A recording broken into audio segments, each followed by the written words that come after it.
Well, okay, I see what Okay. kind of power in the chat, and the answer, of course, is union power, mate power. And I just chose to speak because I'll just say at the outset that let's try to avoid the chat. When people are real busy in the chat, they're not paying attention to the content in the conversation. So thanks for putting that in there for the opportunity to use my voice. Let's use our voices in our ears. Well, we'll have Q&A at the end, and that'll be a fine time to use the chat as well. But for the first 45 minutes or so, let's try to stay out of the chat. Thanks. Yeah. I'm gonna give it a couple, like another minute or two, because we still have a lot of people rolling in. I'm really excited to see all of you here.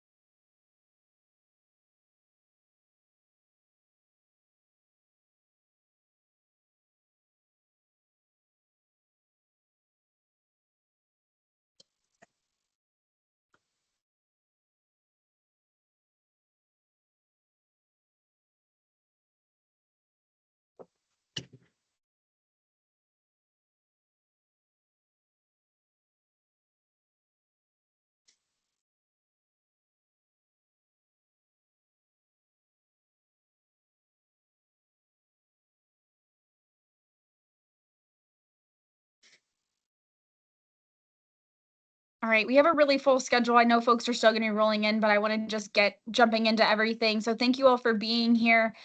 For those of you that don't know me, my name is Lindsay Franklin. I use she, her pronouns. I am a member of Local 101. I work at the health licensing boards doing legislative work. I'm also a member of the political council, and I am the vice chair of the PAC. Oh, if everybody could just make sure that y'all are muted, that would be great. So we're going to just jump in to caucus training. I'll kick us off, and then I'm going to be passing it to Dan Engelhart, one of our BAs, my BA at Local 101. So we're just going to get going. So the goals of our MAPE Political Council, just to kind of do some level setting. And I actually should also just say, for those of you that are just joining, if we could keep off the chat for the first at least half hour and really just focus on content, that would be great. We're going to leave time for questions at the end. So just please try to focus on what we're going through and not do the thing that we all do in this day and age, which is attempt to multitask poorly. So just kind of doing some level setting with the goals of our MAPE Political Council. So the goals of Political Council are to create and maintain statewide political infrastructure, defeat toxic narratives around politics and state service, and build MAPE's political power and competence. So what's at stake? What is the impact of the new contract on you? Oh, I think we maybe should have deleted this one, but what's on the line if we fail to push forward for a contract that takes us forward? I think many of you have had Sydney Spreck at your meetings recently in the last few months. And if you haven't, I think, you probably are aware in some way, shape, or form that the, budget is not looking great for our kind of outlying years. And so, as I like to tell people every time we talk about the last contract that we got and feeling frustrated by the minimal raises that we got, if you think this contract was hard to get, the next contract is much harder to get. Our structural imbalance moving forward, especially now taking into our federal cuts that are coming and many more that have been threatened, things aren't looking great. So that is really what is on the line as we push for our next contract. Okay.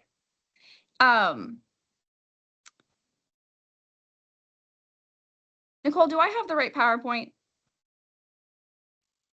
Yep. Okay, just making sure. All right. Legislators chose budget cuts over taxing the rich, even as inequality grows. A broken health insurance system is driving up our costs and eating into our wages, blocking other wins. As you all, I'm sure, remember that MMB threatened us with increasing our healthcare costs pretty significantly, and then basically had told us that, you can take 0 increases in order to keep your healthcare where it's at, or, we'll stop step increases, we'll freeze step increases during the next contract. So we really have a situation that's not tenable moving forward. We've had great successes as we've organized. The 32-hour work week campaign inspired 2,500 plus coworkers, including 300 non-members. So that means folks who aren't paying dues to MAPE, but fear of the public backlash and the budget deficit kept it off the table. So, even though we were hoping to get a pilot program going, that wasn't able to move forward because of just the rhetoric around work. A large number of our members were forced back to the office after years of teleworking, as you all know, and now we've had some back and forth even this week, as our cities are facing unprecedented violence from the federal government, and we're still facing issues related to that. But together we do have the power. The legislature doesn't just happen. We shape who represents us. We decide, we vote, we get involved in all the ways, caucus being one of them, lobby day being another, our door knocking program that we have as well. All of these things shape the legislature, and also are ways in which that we as individuals have the power to make change in our own communities. The state budget isn't neutral. It reflects who we organize and fight for, and it reflects the values, of our state. And public opinion isn't fixed. We can move it to if we act together.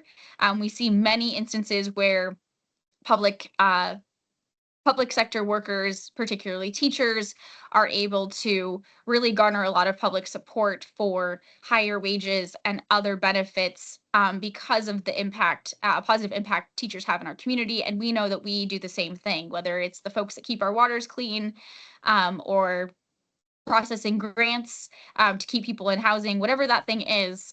We know that we're the people that serve Minnesota, and we can sway public opinion if we move and act together. So if you're serious about winning real change for ourselves and the people that we love, we all know that contract bargaining is not enough. We have to contest for power in our workplaces, in the legislature, and in the streets. Interestingly, this slide was created much before any of these things were happening, but I think this week in particular just shows that it's not enough to just show up at lobby day and ask for our legislators to hear us once a year. We really have to be involved in the political process, as much as we can and in all the ways that we can. So with that, I'm going to kick it over to Dan. He's going to talk Caucus and Conventions 101.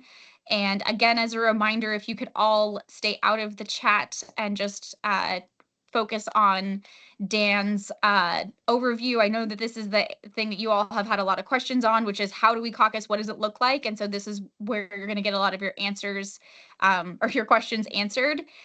So this will be recorded, is recorded, but please give your full attention to Dan. So with that, the floor is yours, my friend. Thank you, Lindsay. Yes, I am Dan Englehart, business agent with MAPE. I've been with MAPE for nearly 14 years, and I have quite a bit of experience with this caucus and convention process. I'll name and my pronouns are he, him, and I currently represent MAPE Local 101 and 1002. You'll just name at the outset that this is a nonpartisan training, so we want people to show up. There are only two major parties in Minnesota, and we are a caucus state, and we are a quite unique caucus state, and I will get to that throughout this. And adults learn by doing. I just want to also name that this training isn't to get you to be a total expert, and the way you get to be a total expert is by getting in and doing things and showing up. And if you're walking away from this training with some questions, that's to be expected, and just comfortable enough to show up on February 3rd and take the next steps through. My experience is solely with the Democratic Farmer Labor side, so I'll be talking from that perspective. Yet we do want people that identify with the Republican Party to participate in your party's caucus. I would also just say at the outset on that is that if that is you, you need to get involved with your party. The Republican Party of Minnesota has right to work in its party platform, among other things that are inherently anti-union. So go there and try to change that. That said, I'm mostly speaking from my experience and my perspective on the DFL side, but we want folks to engage in their party process. So there are, it's there are other caucus states, but ours is truly the most unique.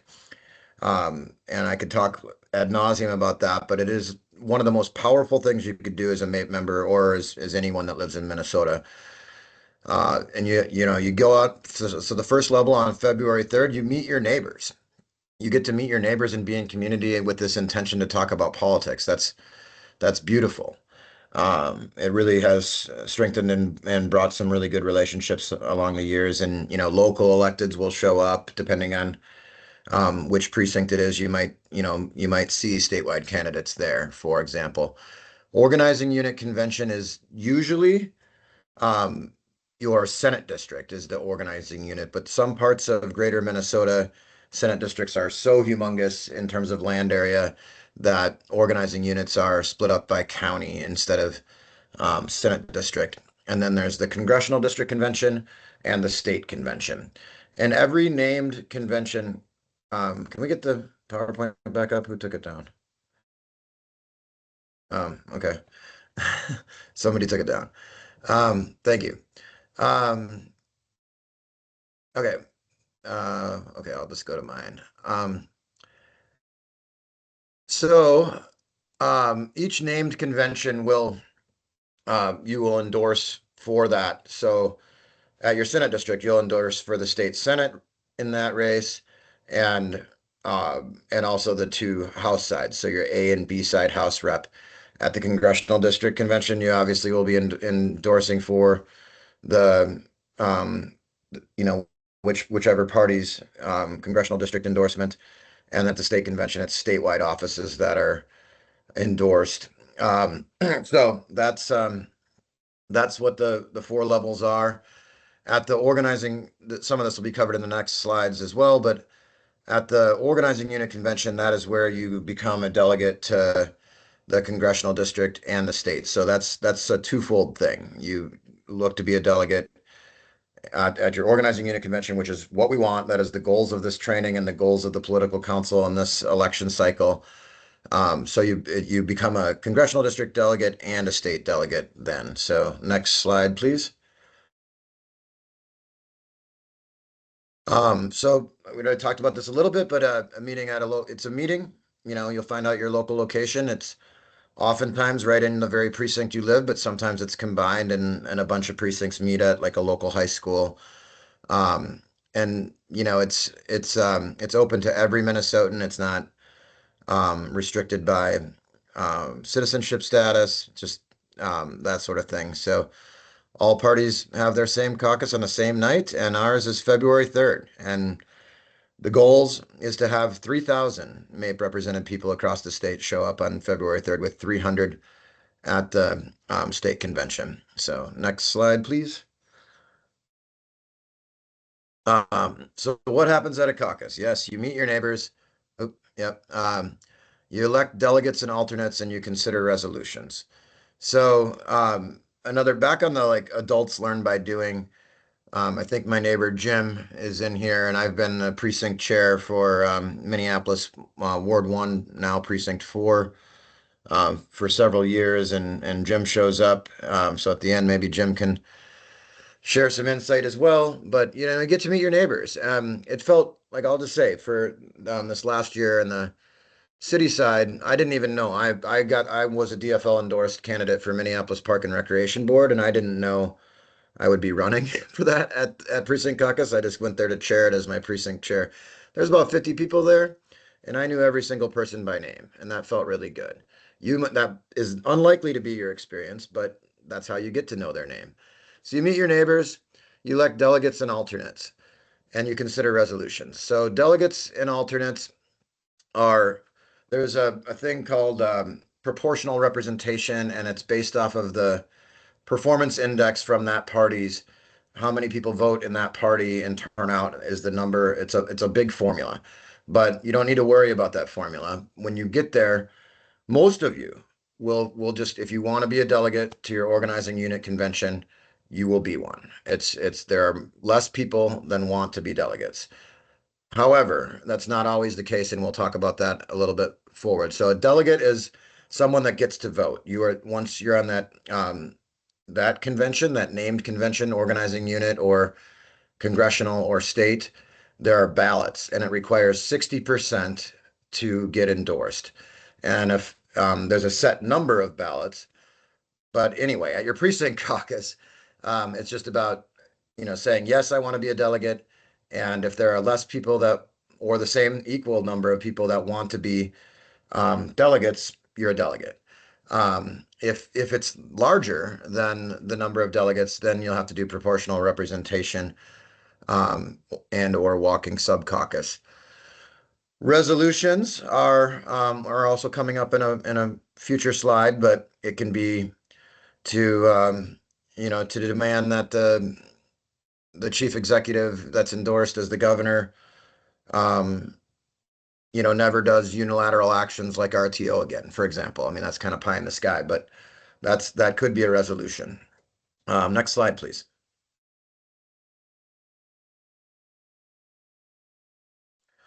So the non-attendee form, we encourage people to fill this out and just know that people that do attend, this is like if you cannot attend on the evening of February 3rd, you get this to the precinct chair or your organizing unit chair in advance, and it'll be presented there. So everyone should do this. Literally everyone should do this, but you really do need to prioritize attending in person because if there are, excuse me, it becomes very difficult for the people organizing it, your convener and your chair and that sort of thing, to figure out how to move if there are more people, and certainly if there are more people in person than the number of delegate slots allowed, that gets prioritized, and you typically end up in a walking sub-caucus or proportional representation. And then how do you prioritize the non-attendee form? But if you can't make it, you should use this form. Um, yeah, I see that in the chat. We'll talk about that at the end, of course. Next slide, please. And if you can just hold these kind of chat comments until the very end and either share them verbally or put them in the chat at the end purposes, because when people are in the chat, they're not paying attention to the content. Okay, so I guess this is kind of repeated, but probably for a good reason. So again, at your organizing unit convention, um, you will you become a delegate to two things: the congressional district and the state convention. At and the state convention is, where we have the executive power over those four constitutional offices, particularly the governor. But the other ones have tremendous influence over our bargaining unit and the work that we do as well. So, but first step, you gotta get through your precinct caucus is the first step. So, yep. We've already talked about this, but at your Senate district, you will endorse for state Senate and both A and B side for House. 60% of delegates required to vote. I guess I kind of blew past alternate. So alternate is um, is very important. It's if someone can't make it or needs to take a break, because when these votes are taken, they say the floor is frozen, and if someone needs to take a break or be in the bathroom, whatever it might be, then you swap out with an alternate. So that's very important. Also, you at each level, at your precinct caucus, that's how you become a precinct chair. So at each level and each named part of the process, that is where you have the opportunity to take a leadership role within the party. And I know, and myself included, there is frustration and anger from what happened with the Minneapolis City Convention this past calendar year.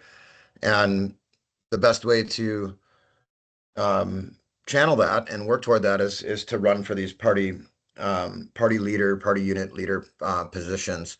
So we do encourage you to step up for any of that, from precinct chair to state central committee to constitution bylaws and rules committee, that sort of thing.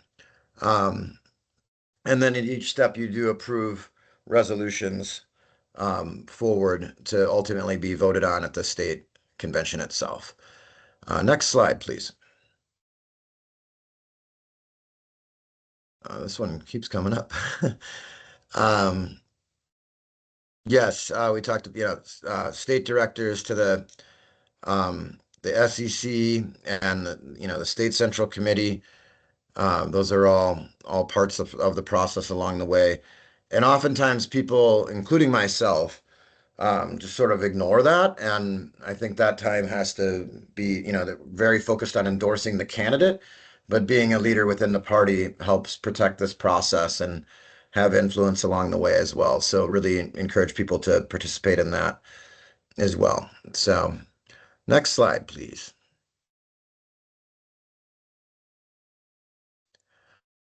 Yes, at the state convention, I want to name that in 2010, MAPE was the last time MAPE was at all intentional about turning people out to the state convention. And it was very known, very noticed, very real that MAPE had the most delegates at the state convention in 2010 of any union or any organization. In 2018, I think that was Faith in Minnesota, for example. No mistake that Andrew Ulisich was an organizer with Faith in Minnesota at that time and is now a MAPE member helping us lead this effort.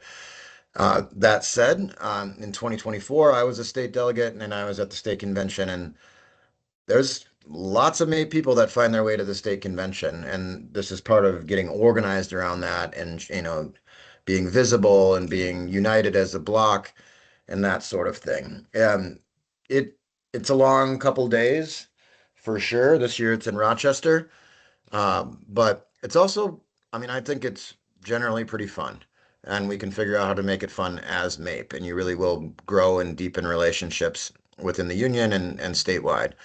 So it endorses for the named things. Each convention endorses for so the only one that doesn't make an endorsement is the first thing, and it's not a convention, it's a precinct caucus. So at the state convention, we're endorsing for governor, lieutenant governor as a slate, attorney general, secretary of state, and state auditors. There are speeches, and then there are ballots. And typically, if a candidate gets 60% on the first ballot, they are endorsed. And then if not, in between each ballot, there's it becomes kind of just madness. And each campaign, tries to persuade and move people, and it's called floor organizing on the floor and that sort of thing. You will also get more attention than you've ever gotten in your life from anybody running for office. If you're a delegate, they will be reaching out to you and talking to you. So it's a really powerful way to use your individual and collective voice. So we'll endorse these four things at the state convention and consider amendments to the party and constitution and bylaws. So that is, literally impacts like how all of this process is run, and then internal party issues can also come up at the state convention. While those things are being done, there's a lot of conversations in order to move people around who they might support on that next ballot to get to that 60%. There is also the option of no endorsement. That can be a literal vote to do no endorsement, or a certain number of ballots is decided by the body. And if you've been to delegate assembly, there's a lot of similarities, but the body can decide to not endorse by taking a vote, but also by running out the clock and or number of ballots. That if no candidate has reached 60% by set number of ballots or set hard stop time, then this convention will have no endorsement. And having the DFL endorsement is is huge because you can coordinate with other DFL endorsed candidates. You can fundraise through the party. It's really, really important for a statewide candidate, and it carries a lot of weight in terms of like some structural pieces, but also um, just being able to put it on literature and flyers does carry a lot of weight in the state. Next slide, please.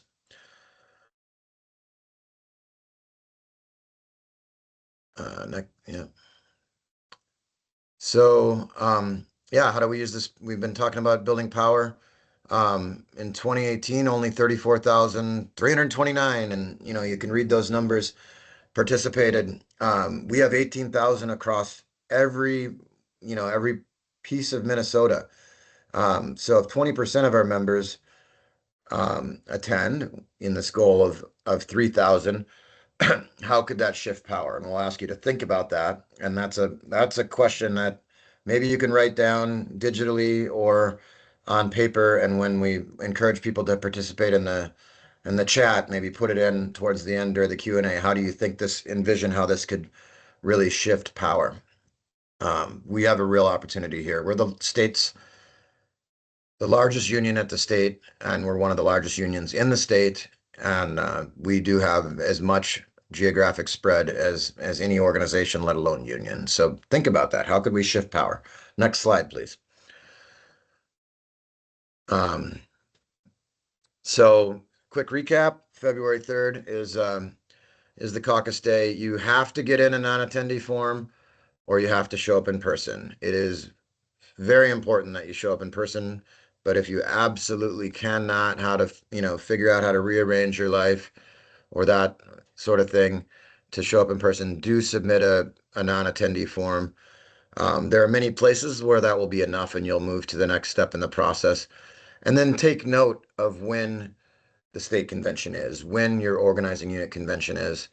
And frankly, for our goals, you do not have to attend your congressional district convention, but it's kind of, I would say, then make sure you're communicating with your potential alternate so that it's kind of a bad look, to say the least, if you become a congressional district delegate and don't show up. But if you say, hey, I'm with MAPE and I'm a state employee and it's the state convention that really matters to me, but I can tell you're passionate about the congressional district and the congressional district endorsement. How about I'll be the delegate, but for the congressional district, you go as the alternate because I can't do that day. That's something you can do and work out. And like if that's clear, then the kind of a bad look thing that I referenced is taken care of. So I just want to talk a little bit on the caucus bit about through every step of the process. When there are more people that want to be delegates, then there are delegate positions available. There's something called proportional representation, and often it doesn't have to, but the best way to do this is called a walking subcaucus. So you could name like in 2018, I was a state alternate because I don't need to explain that whole story. I would have been a delegate if I wanted to. I named my subcaucus undecided, and people are saying uncommitted now because of 2024. It's really the best word to use is undecided.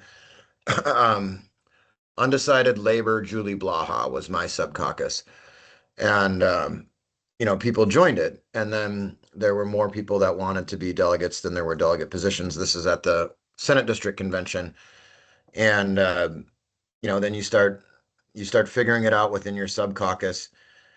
So say for ease of numbers, there's 100 people, there are 10 delegate slots. 10 people equals one delegate.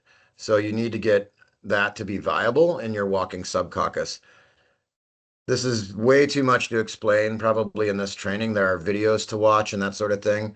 And at the outset, I talked about adults learn by doing. So you can also develop a relationship with somebody who seems to know what they're doing and, ask questions while you're there in real time. But that is how it works, proportional representation and walking subcaucus. And then there's also gender equity. So within each subcaucus, or if it becomes a situation at the precinct caucus, you have to work through gender equity as you go along. So you show up on February 3rd, and then it's looking at the calendar and being sure that you can attend as a delegate, or clearing your calendar and your schedule that you can attend as a delegate the relevant upcoming conventions that you're looking to be a delegate for. And the timeline varies, but it all culminates in that first weekend that has dates in June in it, and that is in Rochester, Minnesota. So let's see, what is the next slide?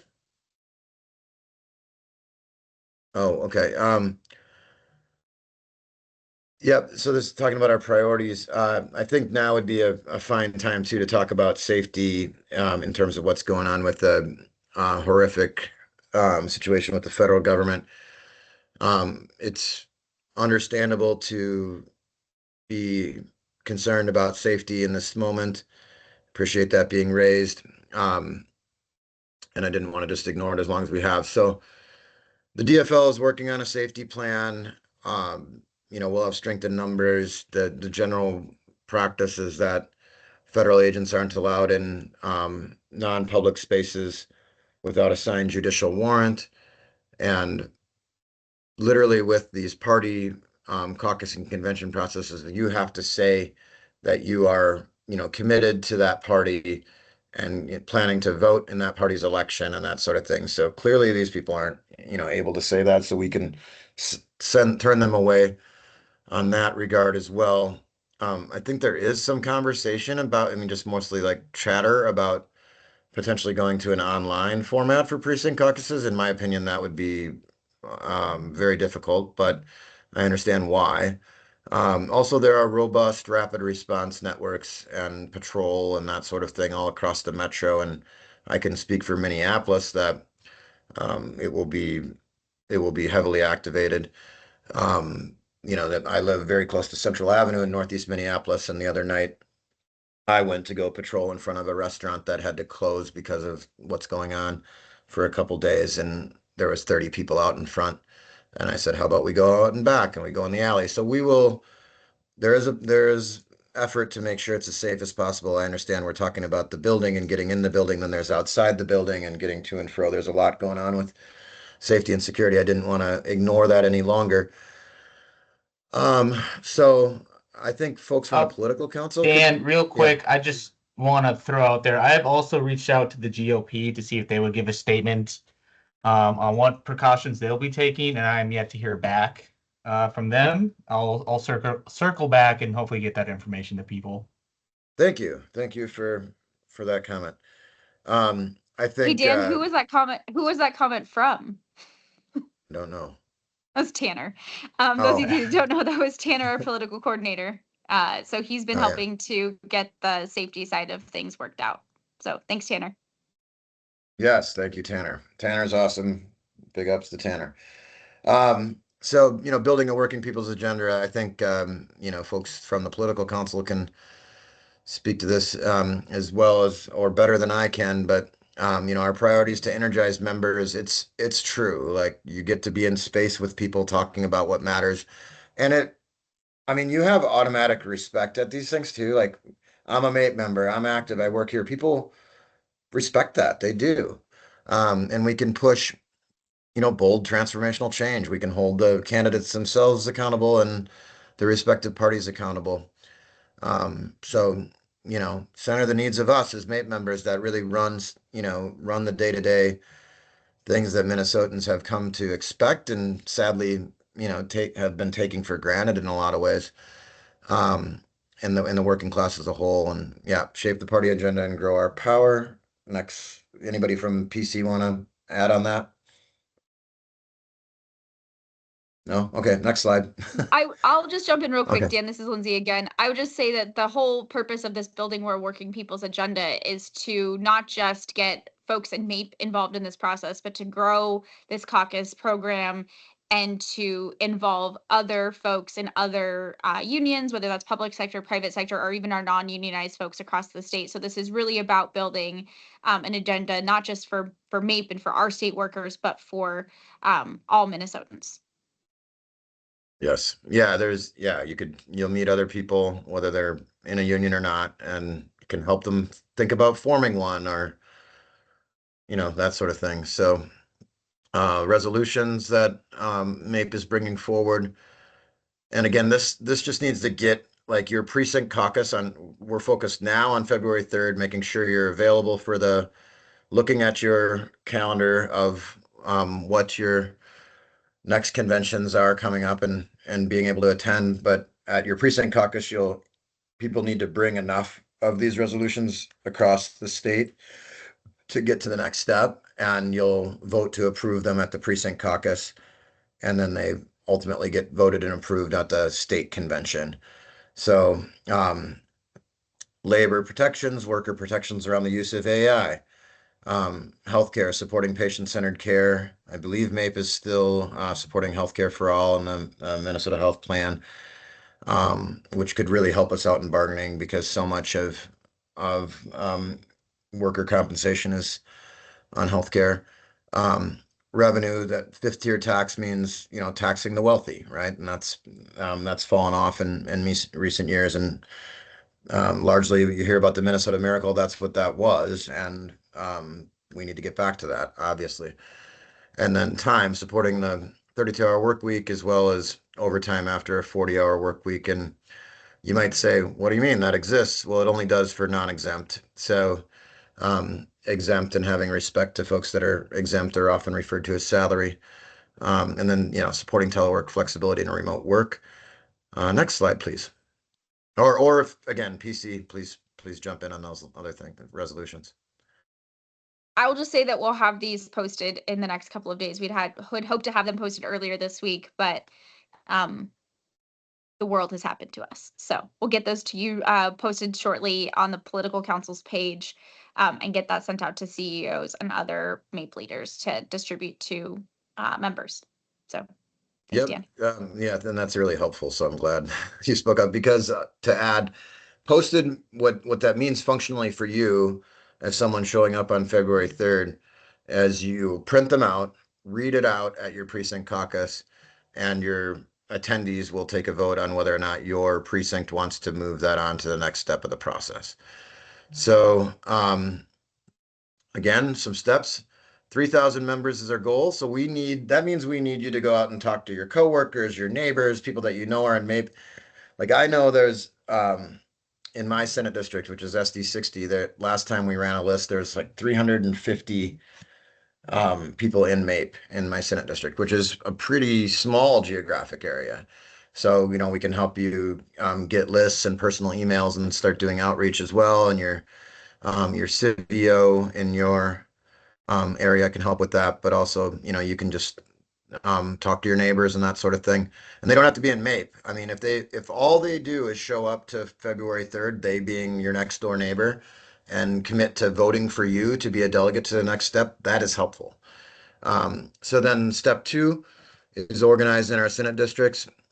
Again, 3,000 there, and having enough people in MAPE that are committed to being a delegate to the state convention, which also means the congressional district convention, and voting as a block and working through that process to get to the state convention. And then the state convention, 300 delegates helping shape our agenda and endorse. And let's move away from labor friendly, which all that's come to mean is they're not actively trying to kill our union, to labor champions. And this is exactly how we do that. So that's the steps. Next slide, please. So here's how you can take out your phone and use that and share that with your next door neighbor. And I mean, anybody could sign up through our form and they could indicate they're not represented by MAPE, but really it is for MAPE primarily. So sign the caucus commitment form where our numbers are not at that 3,000 level, and really to have 3,000 show up, we should probably have 5,000 or 5,500 that are committed to show up because life is happening fast these days. So we want you to sign up right now. And I'd say chat was turned off, but when we turn it back on, maybe you can put in, yes, I've signed up, and how you see this building power. And then, the political caucus leadership, you can to anyone on the next slide, all wonderful people that have, taken that step to be named and doing the work on the political council. And I know it was a lot that was covered. Hopefully you got just enough to be fired up and committed to show up and looking at your calendar and being committed to those next steps. There's something we didn't name, which some places have county conventions. Where I live, Hennepin County will, and that's where you endorse the Hennepin County attorney and possibly the sheriff and that sort of thing. That's not part of our goals as MAPE, but choose your own adventure there. But yeah, I think we can open it up to questions, and maybe we can even turn the chat back on to do like a waterfall of like, yes, I've signed up to, and I'll be there. And not only will I be there, but I've signed the commitment form for February 3rd. And then if you could answer that question that we asked at the outset of how you see this building power and the importance of this, that'd be great. And then verbal questions also, or Real thoughts. quick too, I'm gonna drop in the chat shortly if you it's great that you like have committed to caucus, and we really need folks to do that, but we also need folks to be Senate district leads. And if you want to go to state convention with MAPE, what we need you to do is do a little bit more. So we need you to help organize your Senate district, and get folks from your Senate district to show up to caucus, give them the information. So I'm going to drop it in the chat. I know I saw a comment about the contact information, and I will put that back up shortly. But in the meantime, if you're able to, please sign up to be a Senate district lead. There are already some Senate district leads in some Senate districts, but we still need more. And the more people that we have doing this work, the better. If there's 5 of you from your Senate district, that's wonderful, because then that's 5 people that can help organize, and many hands, light work, all of the above. I'm seeing some questions in the chat real quick just about, yeah, please wear your MAPE gear. And then I see Ryan, your hand up. So I think you get first go. All right. I was just wondering, I have a 12-year-old and he's just getting into politics and stuff like that. Can you bring a guest or a minor to observe? Yes. Yes. And if you have a kiddo who is going to be 18 at the next election, they can participate in caucuses as well. Or other people who are in your lives of the younger generation. So yes, please bring your kids. We need to, especially now more than ever, we need to get folks interested in this process from the jump. I know when I was a nugget, I was super interested and involved in politics, but I was probably like the only person in my school. So still remember following the Bush Gore election quite closely in 6th grade. So if we can get more folks doing that, that would be great. Cool. Thank you. And I'm in Duluth, so I'll see you there, Dan. Woo. All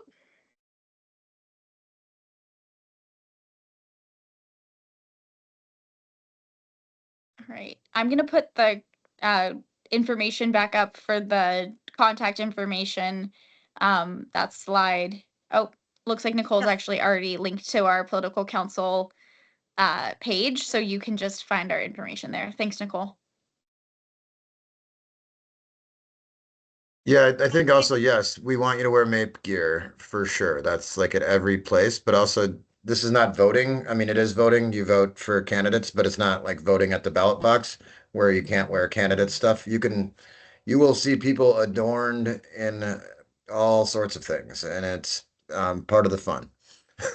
So very public wearing of expression about political views, candidates, and otherwise. All right, Jackie. Thanks. My name is Jackie Blocksvad. I use she, her pronouns. I am a member in 1002, Region 10 Director. And I know that our goal is to like build our power, right, in this process, in participating in the caucuses. And I just have a question for, I'm not sure whoever really wants to take this question. So the DFL is kind of unique, right? Democratic Labor Farmer Party in Minnesota. And, so presumably there was a lot of labor power. How did we lose our power? What happened? Anyone who want to maybe share that and then talk about why this could build our power back? That's a great question. I am not the appropriate person as a 2-year only Minnesotan to answer all of that, the history of it. Dan, you probably have. Yeah, I mean, I was staff on the 2002 Wellstone campaign, and one of the things that you hear about this DFL endorsement and caucus or just caucus and convention, either party, but particularly the DFL was, yes, it was the Farm Democratic Party merged. We had a socialist governor, Floyd B. Olson, who also, shot striking workers. So not all the way great there, but I think that now you hear people touting Paul Wellstone that are light years away from what he stood for, particularly on labor and workers. So it's on us as people to get, and this is one vehicle, one very powerful vehicle to be in community and conversation with your relationship. But I think labor, well, one, I mean, over time, union density has shrunk from 35% to 7% nationally.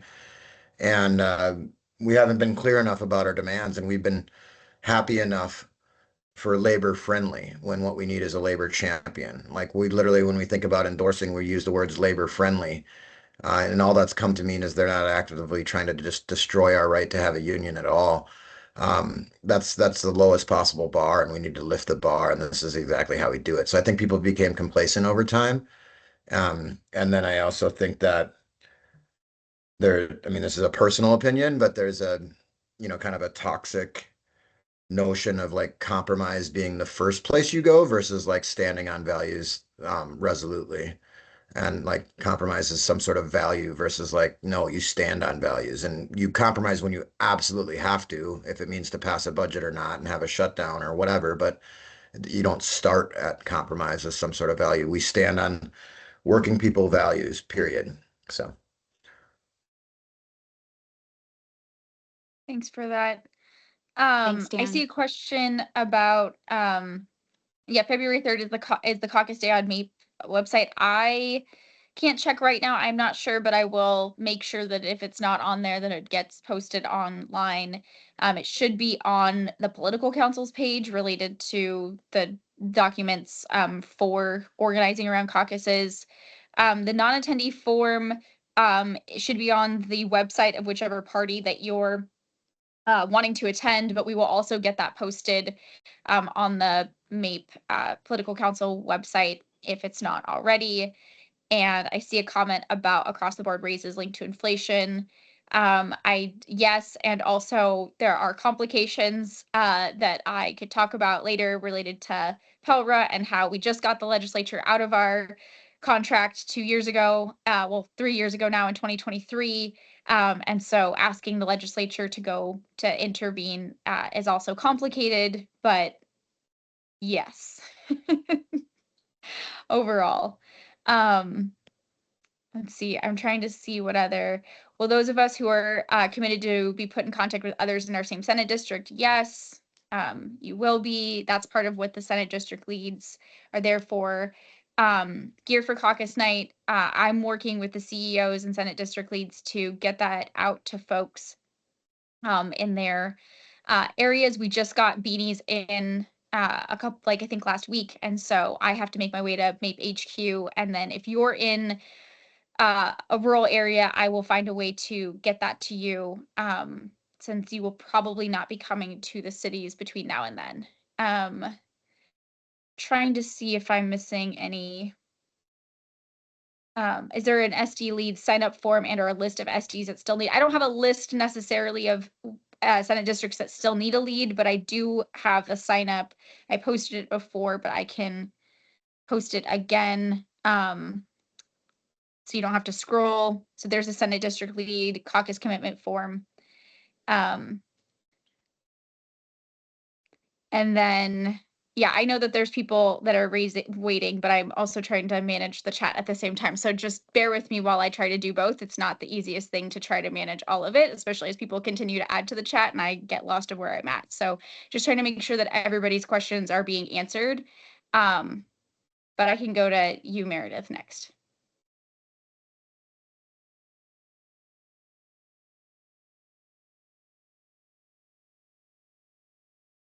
Muted. Can people hear me okay? Yeah, we can hear you. I'm just still very confused about what the precinct caucus will look like. My one experience of going to a precinct caucus as I was sitting in this classroom and I was really confused about what was going on. And my Senate district's pretty active. So I feel like I'm going to show up, sit in a classroom, and then like, I'm not even going to necessarily catch when they make the specific motion to like move people on to the next thing, and then like all the people who are going to want to do it are going to be like old men and older women who like have been doing it for the last 10 years, and like I'm going to have to like campaign to be like try to move on to the next session, but it's just gonna like collapse because I have no idea what's happening or how to like do that. And I'm just like, so I just want like more, and like I also understand each precinct caucus might be really different, but like I'm just want like a clear idea of like what I'm walking into for the precinct caucuses. Cause like I heard about like the walking thing, but that's like later on. So Yeah, yeah. yeah, it's a good question. So I think Jim has his hand up too. I mean, our precinct in Northeast Minneapolis, there used to be something called the Northeast Mafia, and it was the grossest thing. It was just like very insular, and if you weren't in the in club, and it was not what we're talking about here is like centering progressive labor values. So it did take several rounds of overcoming that. And it's literally a numbers problem. It's turning out your neighbors, turning out mate people, and if you can get enough people, so if say 100 people are there and the delegate slot is 10, if you can get 10 people in your sub caucus, then or 100 people or no, I'm sorry, 10, then you get one delegate. So, call a sub caucus for like labor champions at every level or whatever you name it, and you know that you get 10 people there, that's how you progress to the next level. So it's literally a numbers and an organizing problem, and whether it's, an age or other identity limitation that is just overcome by numbers, and you don't know who's going to show up except for the people that you've talked to and gotten committed to show up. So, I'd say organizing with MAPE is the most surefire way. And when does it happen? I mean, there's time certain things on the agenda, so you'll see throughout in a hard stop time. Typically, once delegates are decided, it's the meeting's over. So it's kind of at the end, but you can't show up too late and expect to become a delegate. So But I yeah, might have getting to do a thing called like calling a caucus. Like that, that'll like happen. That'll happen with yes. If only if. I mean, this is not guaranteed on February 3rd that you will have proportional representation or walking subcaucus, which is synonymous. It could be. I mean, it sounds like where you live is I'm similar to where very I live. active. Yeah, Yeah. yeah. So yes, then you'll have to call a sub caucus. Like when it's clear that people will raise their hand, who wants to be a delegate to this convention? And when it's clear that it's more people than there are delegate slots, then there's a call for proportional representation. I encourage anyone here and anyone anywhere to make sure that that's done via walking sub caucus, and then you'll declare, name something that you think you can get the most people to, and then it has to be viable. So say if the viability number is 10, this 100 to 10 ratio thing, if you have 9, you're not viable. So then you can figure it out and you can clump in, and then you could find other ones that you could get to like 30, and then you have 3 and you figure out who's the delegate within there. There are videos on this, but it's a numbers problem really. And I know like Nicole had their hand up, that you probably have a good answer for that too, because you got my dad to be a delegate. Yes, I did. So I was gonna say, as someone who often convenes, I think in part for anyone that wants to help convene, it's a big part of making sure that people understand the process. So if you go through it and you decide I want to help do that, please step up.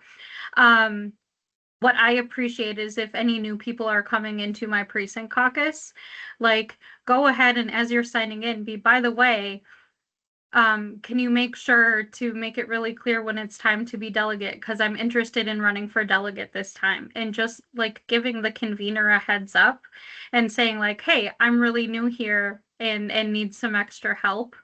I'm sure they will appreciate that and know that, because in my experience, and I've been to a number of precincts over my time living in different areas, folks are really excited about new people getting involved, because the more the merrier. The parties are volunteer run and led, and so the more people getting involved means the stronger parties can be, right?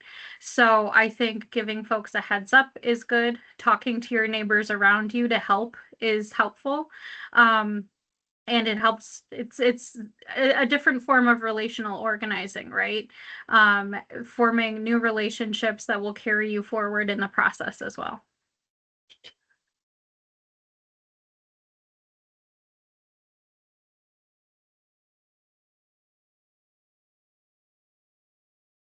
Thanks, Nicole, for adding that. I see James. I saw Yeah. Maya, but Maya just put her hand down, so I just want to make sure maybe Maya had to leave. Yeah, and I definitely Oh. want to hear what Jim has to say, but I'll just oh, Maya's there. Also, just to make it a little bit, there are people are in the chat talking about like, yes, if there are less people than there are delegate slots, you're an auto delegate. Like that's true.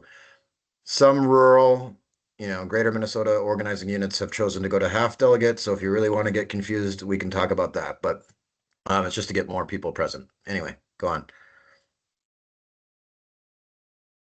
All right. Yeah, Jim, Local 101, he, him. Yeah, just wanted to speak about the caucus, and really it's picking up on the question Meredith was asking. I've heard so many issues and details in the questions and the people speaking up so far up to now, and I'm so glad, Meredith, you raised that, because I'm seeing there's a lot of people who haven't spoken that are feeling your question and where that's coming from. And so I'll try to be fast, but going out to precinct caucus, yeah, literally meeting your neighbors, and what happens is you see how committed they are to these processes, right? To getting this right. How much they actually do know and share many of your issues. What that caring is, that relationship builds so quickly there with your neighbors. Even better if you're preparing as MAPES together to get numbers out already on the same page. If they're not labor people, they're ready to listen to you already in that space, right? And I'm gonna bounce off a bunch of things. So you asked about kids. Kids at the caucus are like a shining light. They're so affirming and like energizing to be there and kind of like show that this is the right thing and worth doing. The other part to bring home is about relationship with the candidates, right? Like you're going to get there, you're going to get a chance to be face to face and assess their authenticity, their sincerity, whether they know about the issues, whether they know about labor, and if they're going to be that champion that we need instead of, yeah, the labor friendly, not actively trying to kill union rights here.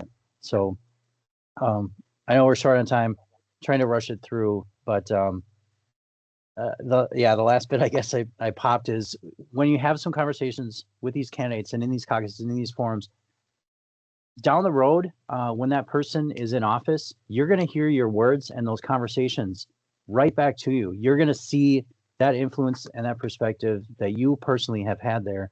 And it's really powerful. It's really affirming. So if you're on the fence, just, yeah, hop out there. Thanks. Thanks, Jim. And I would just also highlight that many of you are going to have the opportunity to shape who your next either senator or House member is, just by the virtue of how many folks we have that are either running for a different seat or running or not running at all. So we have a lot of more kind of open seats already that we know of than we typically would. So I mean, every year is important, but this year in particular, we have a beyond just the targeted districts that we always have that we think are close, we also have a lot of opportunity to get folks in, even into what we would think are maybe safe seats for whichever party that we are interested in. Ensuring that the people that are even in safe seats are pro labor, and even better if they're labor champions, to Dan's point, is really important. So I'll just say, let's see, Dan, I see your hand up. Yeah, Well, I mean, no, other Dan first. Hold on, sorry. Dan. I know there's two Dans. Dan, I don't know how to say your last name. I'm sorry. But I see your hand up. Daniel from DNR. Yeah. Hello. Hi. So my question is about how we know where to go and what to do, because I'm new to the area that I'm going to be caucusing in. Is there going to be a way that we can organize with people in our caucus, or even know where our caucus is? Because I haven't been able to find any information on that. Dan, I haven't seen it posted yet of the specific locations. I had just looked the other day. I know you'll have a Senate district lead, or we will try to get you one, but I will reach out to you specifically and follow up with you and get you connected to your Senate district lead after this. Okay, thank you. Yeah, the specific location is not as out there as it could and should be.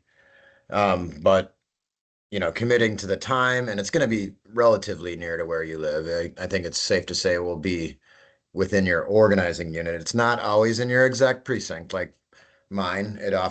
We all combine in mine and Jim's precinct because Edison High School's in our precinct, but people from other precincts come to Edison High School.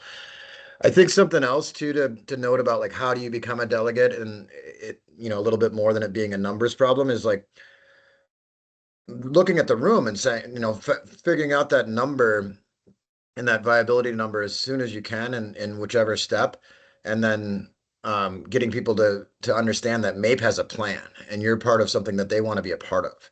And then they will come and show up and be that number in that body and more likely to elect you.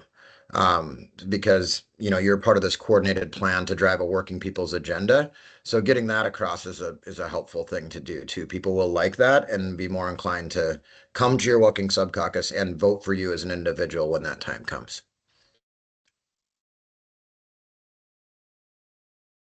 I see that we're after 1 o'clock. I want to be respectful of everybody's time, but also if there's still questions that you haven't had answered that was in the chat that I missed, sorry that it was really hard to keep track of everything that was going on. But if there's any questions that you have, please stay on, raise your hand. I'm happy to stay on for a few more minutes, and we will get your questions answered. Otherwise, have a wonderful day. Please reach out if you have any questions, either to myself or anybody on political council.